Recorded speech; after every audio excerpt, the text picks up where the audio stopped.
Hello friends, welcome to Rashneet medical education. इस lecture में हम डिस्कस करेंगे हेपेटाइटिस एंड मेनली हम फोकस करेंगे वायरल हेपेटाइटिस पर। So let's start the video. Very important topic hepatitis.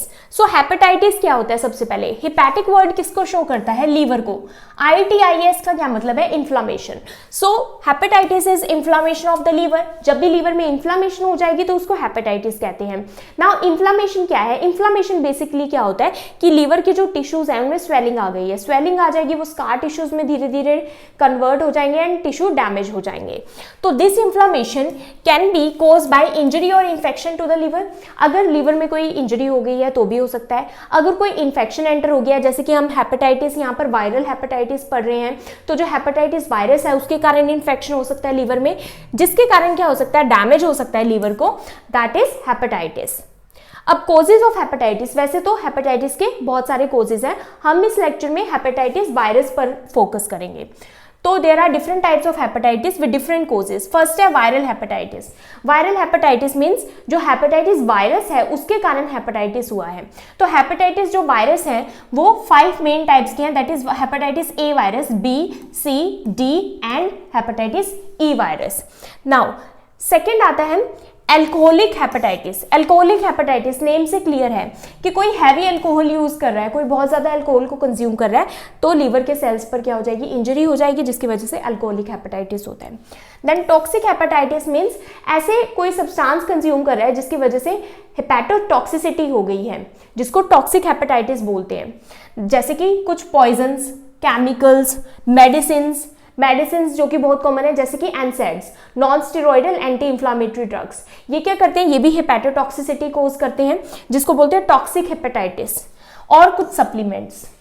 Then आता है auto immune hepatitis. Auto immune क्या है? Auto mean self, immune means हमारा इम्यून सिस्टम। तो ऑटो इम्यून हेपेटाइटिस क्या होती है? जब हमारा इम्यून सिस्टम अपने ही लीवर के टिश्यूज को अटैक करना स्टार्ट कर देता है, that is auto immune hepatitis. और ये क्या है? क्रॉनिक टाइप का हेपेटाइटिस है। देन आता है the cause could be genetic और इन्वायरमेंटल। कोज क्या है? अननोन है, लेकिन ये जेनेटिक भी हो सकता है, इन्वायरमेंटल भी हो सकता है। देन आता है route of spread of viral hepatitis. Viral hepatitis जो है मींस जो हेपेटाइटिस वायरस है वो कैसे कैसे स्प्रेड हो सकता है। तो देखो 5 टाइप्स के हैं, hepatitis A virus, B, C, D and hepatitis E virus. जो hepatitis A and E virus है, इन दोनों का रूट ऑफ स्प्रेड क्या है? सेम है। Hepatitis B, C and D virus, ये तीनों जो सेंटर वाले जो वायरस हैं, इन तीनों का रूट क्या है? सेम है। अब देखो जो हेपेटाइटिस A और E वायरस है ना, इनका रूट है faecal oral root. Faecal oral का क्या मतलब है? Faecal means faeces, oral means oral, जो हमारा माउथ है, राइट। तो फीकल ओरल रूट का मतलब है कि कोई पर्सन जो कि हेपेटाइटिस A या फिर हेपेटाइटिस E वायरस से इन्फेक्टेड था, उस पर्सन ने, क्योंकि ये जो वायरस है उसके स्टूल्स में प्रेजेंट होंगे, तो जब भी वो पर्सन स्टूल पास करेगा तो स्टूल के साथ साथ वो क्या पास कर रहा है? Hepatitis A and hepatitis E virus. अब वो जो पर्सन है, सपोज उसने प्रॉपर हैंड हाइजीन परफॉर्म नहीं किया, प्रॉपरली हैंड वॉश नहीं किया आफ्टर पासिंग स्टूल, उसके बाद क्या होगा कि वो पर्सन अगर किसी के लिए फूड प्रिपेयर कर रहा है, किसी को वाटर सर्व कर रहा है, तो क्या होगा? वो जो फूड और वाटर है वो क्या हो जाएंगे? इस वायरस से कॉन्टामिनेटेड हो जाएंगे। तो वो कॉन्टामिनेटेड फूड और वाटर अगर कोई और पर्सन कंज्यूम करता है तो वो रूट क्या कहलाएगा? Faecal oral root. और जिस पर्सन ने वो फूड या फिर वाटर को कंज्यूम किया है वो पर्सन भी इंफेक्टेड हो जाएगा। और hepatitis E virus can also spread through uncooked pork, deer और शेलफिश। अगर कोई पर्सन अनकुक्ड पोर्क कंज्यूम कर रहा है, सो पोर्क क्या है? या फिर पिग आप कह सकते हैं। सो ये जो पोर्क होते हैं ये भी रिजर्वायर होते हैं किसके? हेपेटाइटिस E वायरस के। और अगर ये पोर्क अनकुक्ड है, मींस प्रॉपरली कुक नहीं किया गया या फिर रॉ पोर्क है, और वो कोई पर्सन उसी इन्फेक्टेड पोर्क को कंज्यूम कर रहा है, तो उसको भी हेपेटाइटिस E वायरस हो जाएगा। ऐसे ही डियर और या फिर शेलफिश, जो शेलफिश है वो हेपेटाइटिस A वायरस भी इससे हो सकता है, हेपेटाइटिस E वायरस भी हो सकता है। शेलफिश जो कि वाटर में रहती है, अगर वो वाटर कंटामिनेटेड है किससे? हेपेटाइटिस A या फिर E वायरस से, और उसी वाटर में ये शेलफिश ग्रो हो रही है, और फिर हार्वेस्ट कर ली गई ये शेलफिश और वही कंज्यूम कर ली किसी पर्सन ने, तो उसको भी hepatitis A and E virus हो सकता है। सो आई होप आपको हेपेटाइटिस A और E का रूट क्लियर हुआ हो कि दोनों का रूट क्या है? Faecal oral route. देन आता है हेपेटाइटिस B, C, D। ये किससे स्प्रेड होते हैं? हेपेटाइटिस B याद रखना B फॉर ब्लड, ऐसे ही C का भी सेम, D का भी सेम। सो ब्लड के रूट के थ्रू अगर ब्लड से कांटेक्ट होता है, सेम जैसे कि HIV वायरस है वैसे ही इनका भी रूट ऑफ स्प्रेड सेम है। तो hepatitis B C D virus blood से ट्रांसफर हो सकता है अगर ब्लड टू ब्लड कांटेक्ट हो गया। अब कैसे हो सकता है, देखो अनप्रोटेक्टेड सेक्सुअल इंटरकोर्स, सो सेक्सुअल इंटरकोर्स से भी ट्रांसफर हो सकता है, ये स्प्रेड हो सकता है। अब किसी पर्सन के सलाइवा, कुछ सिक्रीशंस है, सलाइवा है, सीमेन है, विजाइनल सिक्रीशंस हैं, तो इन सिक्रीशंस में भी प्रेजेंट हो सकता है ये वायरस BCD, और ब्लड में तो है ही है। और ब्लड का कांटेक्ट कैसे हो सकता है, ब्लड ट्रांसफ्यूजन, अगर किसी इन्फेक्टेड पर्सन का ब्लड किसी और को ट्रांसफ्यूज कर दिया, अब तो बहुत कम हो गया, ये स्ट्रिक्ट गाइडलाइंस बन गई है, लेकिन पहले बहुत होता था। और ब्लड से कैसे हो सकता है, टैटूइंग, टैटू करवाना सेम नीडल से, अनस्टेराइल नीडल से कोई टैटू कर रहा है, पियर्सिंग करवाना, एक्यूपंक्चर करवाना, अब बहुत कम हो गया है, ये बहुत पहले होता था, ये ऐसे ब्लड का कांटेक्ट हो जाता था, ऐसे इन्फेक्टेड हो जाता था दूसरा पर्सन भी। और कैसे हो सकता है, IV drug users, percutaneous route, IV drug users क्या करते हैं, एक नीडल वही नीडल दूसरा शेयर कर लेता है, बहुत कॉमन है IV ड्रग यूजर्स में हेपेटाइटिस। देन दूसरा रीजन क्या है, हेल्थ केयर स्टाफ जो कि हमेशा कांटेक्ट में रहते हैं ब्लड के साथ, तो नीडल स्टिक इंजरी भी एक मेन रिस्क है। Then perinatal route, perinatal route क्या होता है, वर्टिकल रूट भी इसको कहते हैं, मदर से बेबी को हो सकता है, मदर टू फीटस, तो ये भी एक रूट है। तो BCD का क्या है, थ्रू ब्लड, A और E क्या है, faecal oral route. Then symptoms क्या है हेपेटाइटिस के, देखो हेपेटाइटिस कोई भी हो, वायरस हो, अल्कोहलिक हेपेटाइटिस हो, अल्टीमेटली सारे क्या करें, हेपेटाइटिस कर रहे हैं, लीवर की इन्फ्लामेशन, तो सिम्टम सबके कॉमन आएंगे। तो इसमें दो आते हैं, acute hepatitis and chronic infection या फिर क्रॉनिक हेपेटाइटिस। एक्यूट हेपेटाइटिस क्या है, इसका जो इंक्यूबेशन पीरियड, एक्यूट का मतलब क्या होता है, कोई भी जो डिसीज कंडीशन वो 6 मंथ से लेस है, उसके बाद वो क्लियर आउट हो गई है। अगर क्लियर नहीं होती वो डिसीज तो एक्यूट क्रॉनिक में कन्वर्ट हो जाता है। तो एक्यूट इन्फेक्शन जो है 2 to 6 मंथ्स तक रहता है। Incubation period means, incubation period क्या होता है, जब आप एक्सपोज हुए वायरस से, उसके बाद आपने फर्स्ट सिम्टम कब शो किया, तो सिम्टम शो होने के और एक्सपोजर के बीच का जो पीरियड है दैट इज इंक्यूबेशन पीरियड, और ये 2 to 6 मंथ्स हो सकता है। क्रॉनिक इन्फेक्शन में मेनली जो पर्सन होता है वो एसिम्प्टोमेटिक होता है काफी सालों तक, और जब काफी सालों बाद वो सिम्टम शो करता है तो वो सिम्टम्स क्या होते हैं, बहुत सीवियर होते हैं, क्योंकि उस टाइम तक लीवर में बहुत ज्यादा डैमेज हो चुका होता है। अब देखो क्या क्या सिम्टम शो होते हैं जो सिम्प्टोमेटिक पर्सन है। सबसे पहले fever, fatigue, loss of appetite, nausea और वॉमिटिंग, एब्डोमिनल पेन। अब ये सारे सिम्टम्स क्यों शो हो रहे हैं, क्योंकि लीवर क्या है, प्रॉपर्ली फंक्शन नहीं कर रहा, लीवर में स्कारिंग हो रही है, डैमेज हो रहा है, तो भूख नहीं लगेगी, लॉस ऑफ एपेटाइट होगा। फैटीग, भूख नहीं लगेगी, पर्सन थका थका रहेगा, प्रॉपर्ली उसका कुछ भी मेटाबॉलिज्म नहीं हो रहा, कुछ फूड अंदर जा नहीं रहा, राइट। नोजिया और वॉमिटिंग उस पर्सन को होगा, एंड एब्डोमिनल पेन, और specially right side abdominal pain उसको होगा जहां पर लीवर की लोकेशन है। Dark urine, clay colour bowel movements, jaundice, joint pain. अब ये क्यों होता है, देखो लीवर का क्या काम है, लीवर का फर्स्ट काम है, एक तो जो आरबीसीज की ब्रेकडाउन होती है, लीवर में भी होती है, स्प्लीन में भी होती है, आरबीसीज के ब्रेकडाउन में एक पिगमेंट निकलता है दैट इज बिलीरुबिन। बिलीरुबिन का बाहर निकलना बॉडी से बहुत जरूरी है, और ये बिलीरुबिन को बाहर कौन निकालता है बॉडी से, लीवर। तो लीवर जो है प्रॉपर अमाउंट जो बिलीरुबिन का बॉडी में होना चाहिए वो मेंटेन करके रखता है। सो लीवर क्या करता है, बिलीरुबिन क्योंकि वाटर सोल्यूबल नहीं होता, लीवर उसको वाटर सोल्यूबल बनाता है और बाइल के थ्रू देन इंटेस्टाइन में पहुंचाता है, एंड देन इंटेस्टाइन से वो स्टूल्स के थ्रू बिलीरुबिन हमारी बॉडी से बाहर निकल जाता है। तो बिलीरुबिन क्या है, एक पिगमेंट है जो कि स्टूल्स को कौन सा कलर प्रोवाइड करता है, स्टूल्स को उसका ब्राउन और येलोइश ब्राउन जो कलर है वो प्रोवाइड करता है।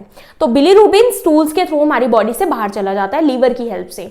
अगर बिलीरुबिन बॉडी में ही रहेगा तो क्या होगा, हमारी बॉडी येलो होना स्टार्ट हो जाएगी, तो हमारी स्किन येलो होना स्टार्ट हो जाएगी। अभी यहाँ पर आईज का जो व्हाइटिश पार्ट है, जो स्क्लेरा है, वो भी येलो होना स्टार्ट हो जाएगा, जिस कंडीशन को क्या बोलते हैं, जॉन्डिस। क्या बोलते हैं, जॉन्डिस।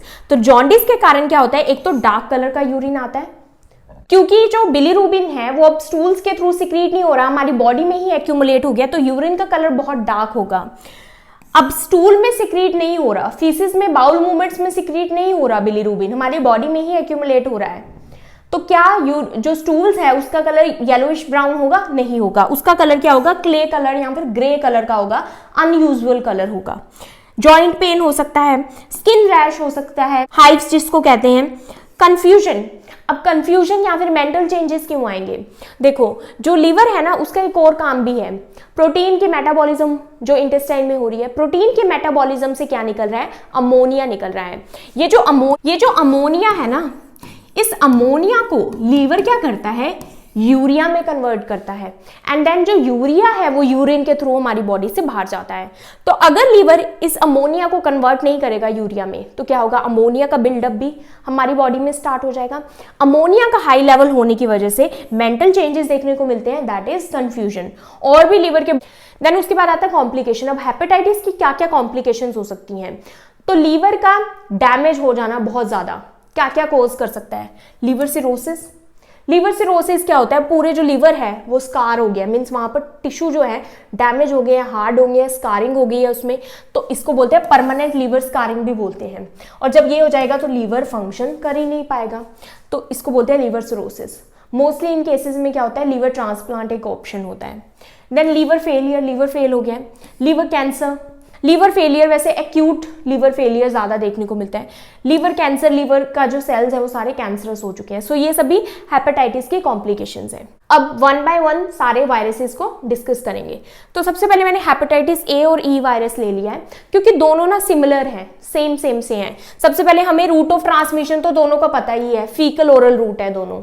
तो दोनों मैंने एक्सप्लेन कर दिया कि फीकल ओरल रूट कैसे होगा। एक पर्सन ने स्टूल पास किया, वो हाइजीनिक प्रैक्टिसेस है फॉलो नहीं की, प्रॉपर सैनिटेशन नहीं है, राइट। तो विदाउट प्रॉपर सैनिटेशन क्या होगा कि ये जो हेपेटाइटिस ए और ई वायरस है ये फीकल ओरल रूट के थ्रू ट्रांसफर होते हैं या फिर स्प्रेड होते हैं। और मैंने आपको बताया था हेपेटाइटिस ए वायरस अगर कोई शेलफिश जो है कंटामिनेटेड वाटर में से हार्वेस्ट हो रही है तो उसके थ्रू हो सकता है।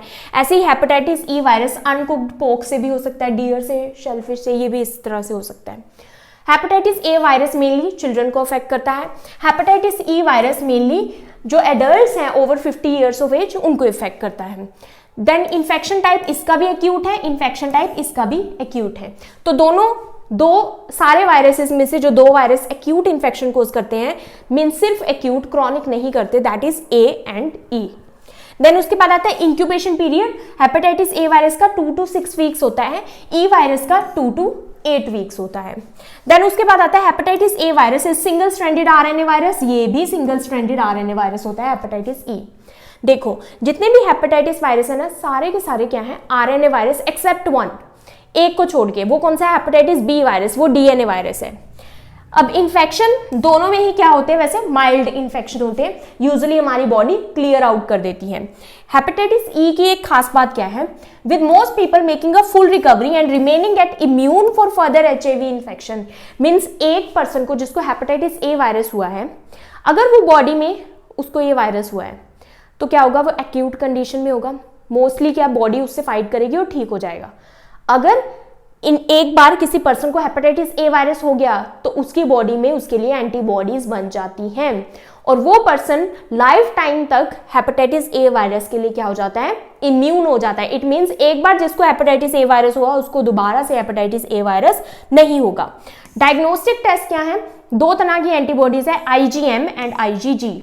जो आईजीएम एंटीबॉडीज है ना, ये क्या बता रही है कि इस टाइम पर इन्फेक्शन प्रेजेंट है बॉडी में। कौन सा? Hepatitis A virus.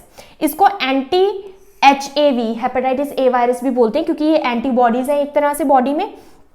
It shows active infection in the body, ये एक्टिव इन्फेक्शन शो कर रहा है बॉडी में। और हेपेटाइटिस ए एंटीजन जो है स्टूल्स में प्रेजेंट होगा।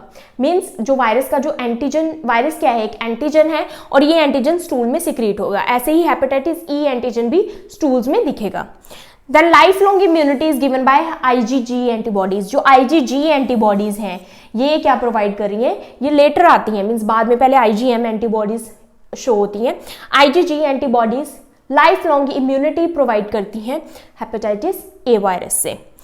देन आता है इसका ट्रीटमेंट। तो क्या है? रेस्ट, सपोर्टिव ट्रीटमेंट, अच्छी डाइट, इनफ वाटर।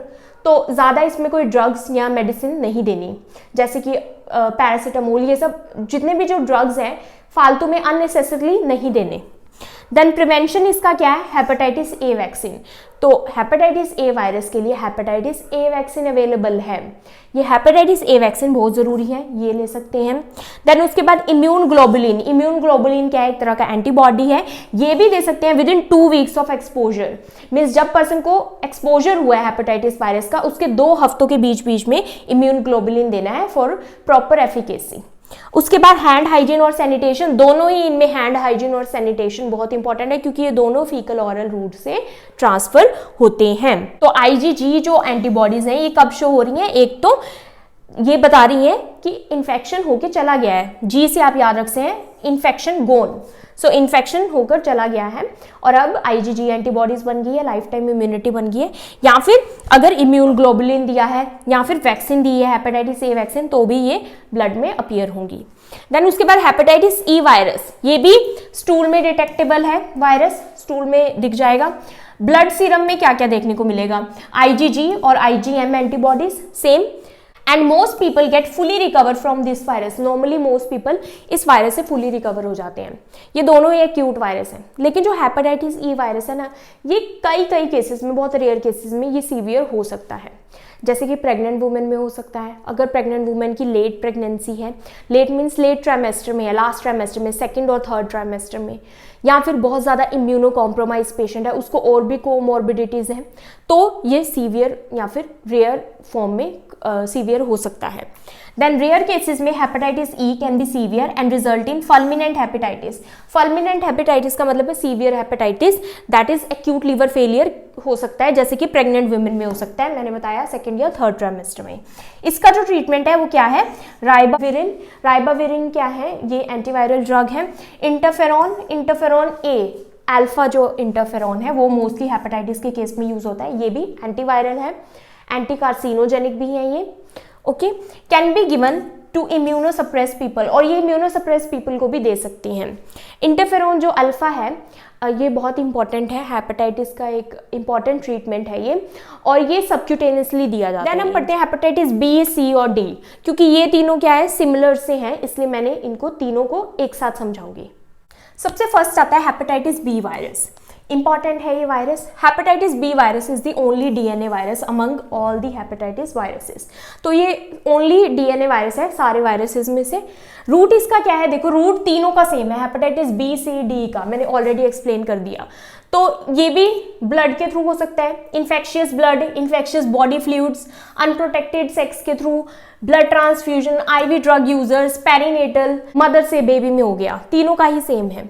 ये जो तीनों है ये एक्यूट भी हो सकते हैं, ये क्रॉनिक भी हो सकते हैं। तो ये एक्यूट भी है, क्रॉनिक भी है, और अगर क्रॉनिक होता है तो ये 95% किस में होता है, इन इन्फेंसी मीन्स इन्फेंट में और बच्चों में, चाइल्डहुड में। तो 95% जो क्रॉनिक केसेस है वो किस में देखने को मिले हैं, इन्फेंट और चाइल्डहुड में। Then chronic usually have no symptoms, chronic में यूजुअली कोई सिम्टम नहीं होता। और वैसे क्रॉनिक किस में देखने को मिलता है, ये जो perinatal transmission means mother to baby, अगर बेबी को वैक्सीन नहीं दी गई, राइट, अगर इम्यूनोग्लोबुलिन नहीं दिया गया तो क्या होगा कि बेबी में पहले तो दिखेगा नहीं, लेकिन ये क्रॉनिक फॉर्म में कन्वर्ट हो जाएगा। तो क्रॉनिक में यूजुअली कोई सिम्टम्स नहीं दिखाई देते, अगर सिम्टम जब दिखाई देंगे तो बहुत सीवियर होंगे, लीवर सिरोसिस और लीवर कैंसर तब तक हो चुका होगा। देन इंक्यूबेशन पीरियड इसका कितना होता है, 1 to 6 months। इन्फेंट और यंग चिल्ड्रन इंक्रीज रिस्क पर है। डायग्नोस्टिक टेस्ट इसमें क्या आता है, हेपेटाइटिस बी सरफेस एंटीजन। तो हेपेटाइटिस बी जो वायरस है ना, उसके सरफेस पे सरफेस एंटीजन प्रेजेंट होता है। तो अगर ये प्रेजेंट है ब्लड में तो इट मीन्स इन्फेक्शन प्रेजेंट है बॉडी में, एक्टिव इन्फेक्शन। एंटी-एचबीएस क्या होता है, antibodies against hepatitis B surface antigen. तो ये क्या शो कर रहा है, ये प्रोटेक्शन शो कर रहा है against the virus. It means कि वायरस हो गया है बॉडी में, हो गया, अब बॉडी में क्या है, प्रोटेक्शन डेवलप हो गई है इस वायरस के लिए। ट्रीटमेंट इसका क्या है, एक्यूट, अगर एक्यूट हेपेटाइटिस बी होता है तो कोई ट्रीटमेंट नहीं है, बॉडी यूजुअली फाइट करती है, तो इसमें रेस्ट दिया जाता है, सपोर्टिव ट्रीटमेंट दिया जाता है, और साथ में ही रेगुलर टेस्टिंग की ज़रूरत है देखने के लिए कि कहीं एक्यूट क्रॉनिक में तो कन्वर्ट नहीं हो रहा। तो एक्यूट क्या है, एक्यूट कंडीशन 6 months तक रिजॉल्व हो जानी चाहिए। ट्रीटमेंट क्रॉनिक के लिए होता है, क्रॉनिक के लिए क्या है, एंटीवायरल ड्रग्स, जैसे कि ये ड्रग है tenofovir and interferon A alpha, ये मैंने आपको बताया, ये सभी हेपेटाइटिस के केस में दे सकते हैं। हेपेटाइटिस ए में तो ज़रूरत ही नहीं पड़ती, उसमें क्या है कि ऑटोमेटिकली बॉडी उससे गेट रिड ऑफ उसको क्लियर कर देती है। Hepatitis B vaccine given soon after birth, इसके लिए बहुत इंपॉर्टेंट क्या है, हेपेटाइटिस बी वायरस में वैक्सीन अवेलेबल है। कौन सी? हेपेटाइटिस बी वैक्सीन, HBV, ये बहुत इंपॉर्टेंट है, hepatitis B vaccine, hepatitis B virus के अगेंस्ट। ये वैक्सीन एट बर्थ दी जाती है, सून आफ्टर बर्थ, तो ये सभी को दी जाती है, विद इन 24 आवर्स ये दी जाती है। उसके बाद 2 से 3 डोजेस और लगती हैं, एटलीस्ट 4 वीक्स अपार्ट। उसके बाद 4-4 हफ्ते के डिफरेंस पर 2 से 3 डोजेस और लगती हैं। तो जिसने ये 3 डोजेस तक का कोर्स कंप्लीट कर लिया उसको बूस्टर डोज की जरूरत नहीं पड़ती। और ये किसको दी जाती है वैक्सीन? जैसे हेल्थ केयर स्टाफ को। तो जब भी आप कोई हॉस्पिटल में वर्क करने जाएंगे तो आपको हेपेटाइटिस बी वायरस के लिए हेपेटाइटिस बी वैक्सीन दी जाती है, तो ये बहुत इंपॉर्टेंट है। देन आता है इम्यूनोग्लोबुलिन। इम्यूनोग्लोबुलिन क्या है? ये एंटीबॉडीज है, ये पैसिव इम्यूनिटी प्रोवाइड करती है। तो अगर किसी को लगा है कि वो एक्सपोज हुआ है हेपेटाइटिस बी वायरस से तो उसको ये दिया जाएगा। जैसे कि पेरीनेटल जो रूट है, मदर से बेबी में आ सकता है, तो बेबी को इम्यूनोग्लोबुलिन दी जा सकती है और साथ में ही हेपेटाइटिस बी वैक्सीन दिया जाएगा। तो इससे क्या है, बेबी में वो क्लियर हो जाएगा। तो हेपेटाइटिस बी वायरस यूजुअली इसका जो ट्रीटमेंट है वो क्या है? Preventive treatment, vaccine. अगर किसी को एक्यूट में क्लियर हो गया इन्फेक्शन, दैट्स फाइन, लेकिन अगर वो क्रॉनिक बन जाता है इन्फेक्शन, मीन सीवियर बन जाता है, तो वो क्यूरेबल नहीं होता। देन उसके लिए लाइफ टाइम क्या चलती है? मेडिसिन चलती हैं, ताकि जो डैमेज है वो थोड़ा स्लो हो सके, लेकिन वो प्रॉपरली देन बॉडी से नहीं जाता। Hepatitis B virus then body में ही रहता है। उसके बाद आता है हेपेटाइटिस सी वायरस। देखो हेपेटाइटिस सी वायरस क्या है? ये आरएनए वायरस है, ये सारे आरएनए हैं एक्सेप्ट हेपेटाइटिस बी को छोड़ के। इसका रूट ऑफ ट्रांसमिशन भी क्या है? बिल्कुल सेम है हेपेटाइटिस बी वायरस की तरह।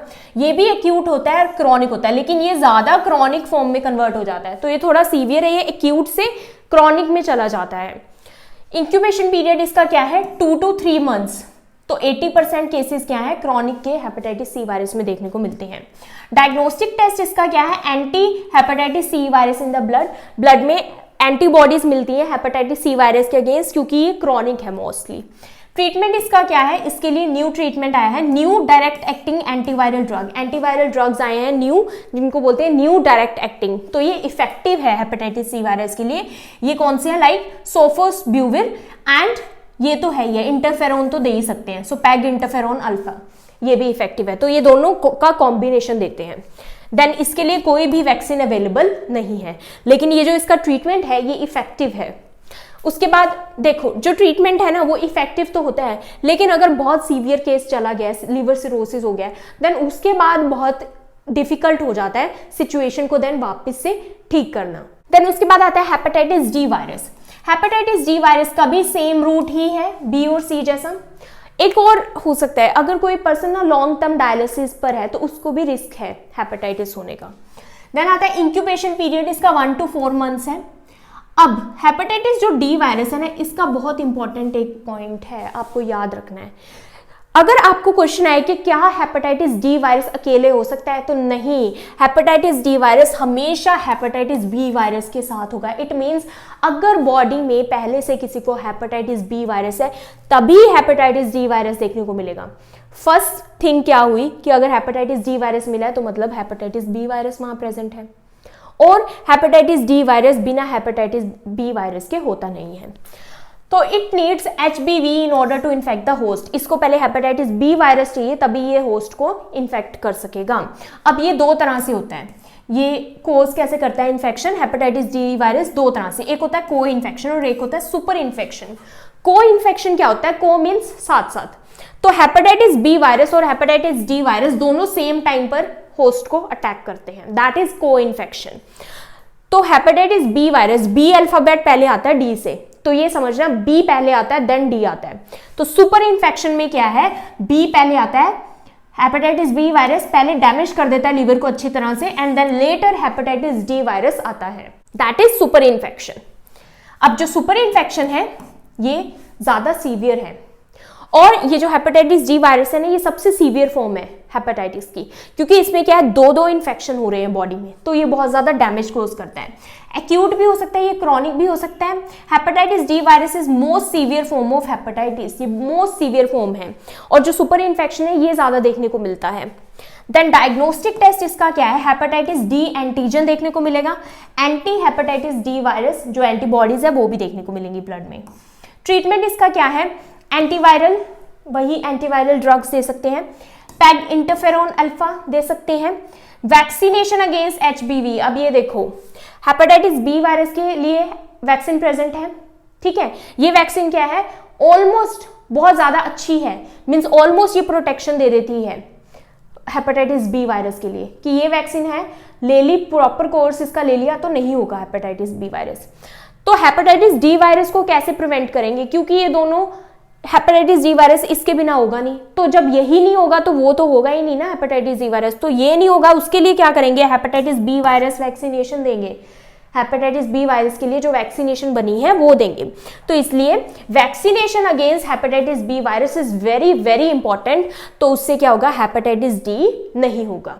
और इसके अलावा क्या है, कुछ और डायग्नोस्टिक टेस्ट भी होते हैं, जैसे कि ब्लड टेस्ट के अलावा स्टूल टेस्ट हमने देख लिया, ब्लड टेस्ट देख लिया, बायोप्सी कर सकते हैं, अल्ट्रासाउंड कर सकते हैं, कितना ज़्यादा स्कारिंग हुआ है, डैमेज हुआ है, वो सब देखने के लिए। सो आई होप आपको हेपेटाइटिस समझ आया हो, and if you understood this video then please like, subscribe and share to my channel. Thank you for watching.